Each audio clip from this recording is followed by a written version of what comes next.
Numbers 11. Now the people complained about their hardships in the hearing of the Lord, and when he heard them, his anger was aroused. Then fire from the Lord burned among them and consumed some of the outskirts of the camp. When the people cried out to Moses, he prayed to the Lord, and the fire died down. So that place was called Taberah, because fire from the Lord had burned among them. The rabble with them began to crave other food. And again the Israelites started wailing and said, "If only we had meat to eat. We remember the fish we ate in Egypt at no cost, also the cucumbers, melons, leeks, onions, and garlic. But now we have lost our appetite. We never see anything but this manna." The manna was like coriander seed and looked like resin. The people went around gathering it, and then ground it in a hand mill or crushed it in a mortar. They cooked it in a pot or made it into loaves, and it tasted like something made with olive oil. When the dew settled on the camp at night, the manna also came down. Moses heard the people of every family wailing at the entrance to their tents.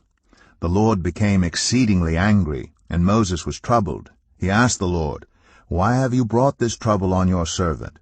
What have I done to displease you, that you put the burden of all these people on me? Did I conceive all these people? Did I give them birth? Why do you tell me to carry them in my arms, as a nurse carries an infant, to the land you promised on oath to their ancestors? Where can I get meat for all these people?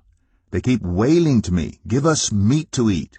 I cannot carry all these people by myself. The burden is too heavy for me.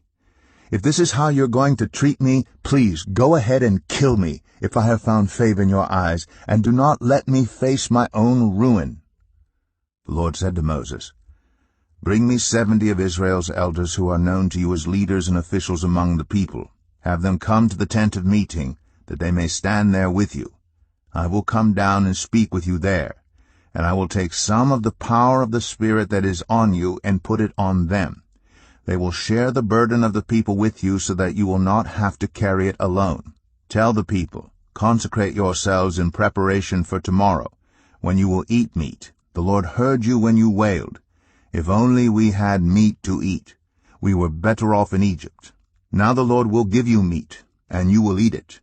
You will not eat it for just 1 day, or 2 days, or 5, 10, or 20 days, but for a whole month, until it comes out of your nostrils, and you loathe it, because you have rejected the Lord who is among you, and have wailed before him, saying, 'Why did we ever leave Egypt?'" But Moses said, "Here I am among 600,000 men on foot, and you say, 'I will give them meat to eat for a whole month.' Would they have enough if flocks and herds were slaughtered for them? Would they have enough if all the fish in the sea were caught for them?" The Lord answered Moses, "Is the Lord's arm too short? Now you will see whether or not what I say will come true for you." So Moses went out and told the people what the Lord had said. He brought together 70 of their elders and had them stand around the tent.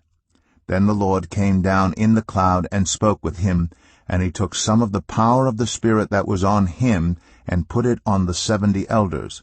When the Spirit rested on them, they prophesied, but did not do so again. However, 2 men whose names were Eldad and Medad had remained in the camp. They were listed among the elders, but did not go out to the tent. Yet the Spirit also rested on them, and they prophesied in the camp. A young man ran and told Moses, "Eldad and Medad are prophesying in the camp." Joshua son of Nun, who had been Moses' aide since youth, spoke up and said, "Moses, my lord, stop them." But Moses replied, "Are you jealous for my sake? I wish that all the Lord's people were prophets, and that the Lord would put his Spirit on them." Then Moses and the elders of Israel returned to the camp. Now a wind went out from the Lord and drove quail in from the sea. It scattered them up to 2 cubits deep all around the camp, as far as a day's walk in any direction. All that day and night, and all the next day, the people went out and gathered quail. No one gathered less than 10 homers. Then they spread them out all around the camp. But while the meat was still between their teeth and before it could be consumed, the anger of the Lord burned against the people, and he struck them with a severe plague. Therefore the place was named Kibroth Hattaavah, because there they buried the people who had craved other food. From Kibroth Hattaavah the people traveled to Hazroth and stayed there. Numbers 12. Miriam and Aaron began to talk against Moses because of his Cushite wife, for he had married a Cushite. "Has the Lord spoken only through Moses?" they asked. "Hasn't he also spoken through us?" And the Lord heard this. Now Moses was a very humble man, more humble than anyone else on the face of the earth. At once the Lord said to Moses, Aaron, and Miriam, "Come out to the tent of meeting, all three of you." So the three of them went out. Then the Lord came down in a pillar of cloud. He stood at the entrance to the tent and summoned Aaron and Miriam. When the two of them stepped forward, he said, "Listen to my words. When there is a prophet among you, I, the Lord, reveal myself to them in visions. I speak to them in dreams. But this is not true of my servant Moses. He is faithful in all my house. With him I speak face to face, clearly, and not in riddles. He sees the form of the Lord. Why then were you not afraid to speak against my servant Moses?" The anger of the Lord burned against them, and he left them. When the cloud lifted from above the tent, Miriam's skin was leprous. It became as white as snow. Aaron turned toward her and saw that she had a defiling skin disease. And he said to Moses, "Please, my Lord, I ask you not to hold against us the sin we have so foolishly committed. Do not let her be like a stillborn infant, coming from its mother's womb with its flesh half eaten away." So Moses cried out to the Lord, "Please, God, heal her." The Lord replied to Moses, "If her father had spit in her face, would she not have been in disgrace for 7 days? Confine her outside the camp for 7 days. After that she can be brought back." So Miriam was confined outside the camp for 7 days, and the people did not move on till she was brought back.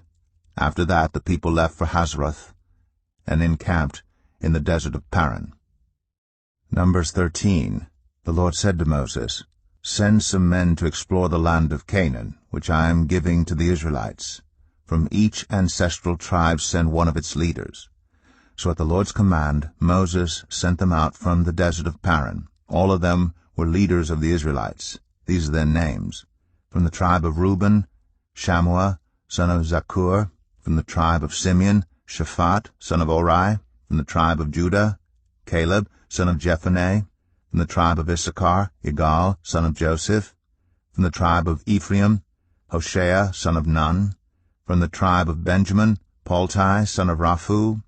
From the tribe of Zebulun, Gadiel, son of Sodai. From the tribe of Manasseh, a tribe of Joseph, Gadai, son of Susai. From the tribe of Dan, Amiel, son of Gemalli. From the tribe of Asher, Sethur, son of Michael. From the tribe of Naphtali, Nabai, son of Vophsi. From the tribe of Gad, Geuel, son of Machi. These are the names of the men Moses sent to explore the land. Moses gave Hoshea, son of Nun, the name Joshua. When Moses sent them to explore Canaan, he said, "Go up through the Negev and into the hill country. See what the land is like, and whether the people who live there are strong or weak, few or many. What kind of land do they live in? Is it good or bad? What kind of towns do they live in? Are they unwalled or fortified? How is the soil? Is it fertile or poor? Are there trees in it or not? Do your best to bring back some of the fruit of the land." It was the season for the first ripe grapes.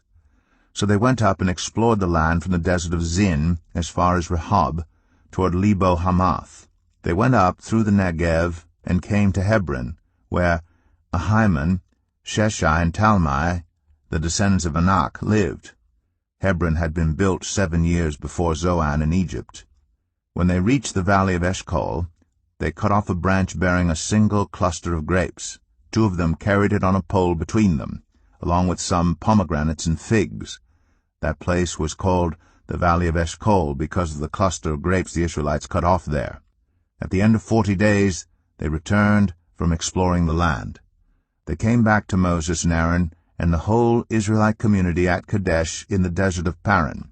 There they reported to them and to the whole assembly, and showed them the fruit of the land.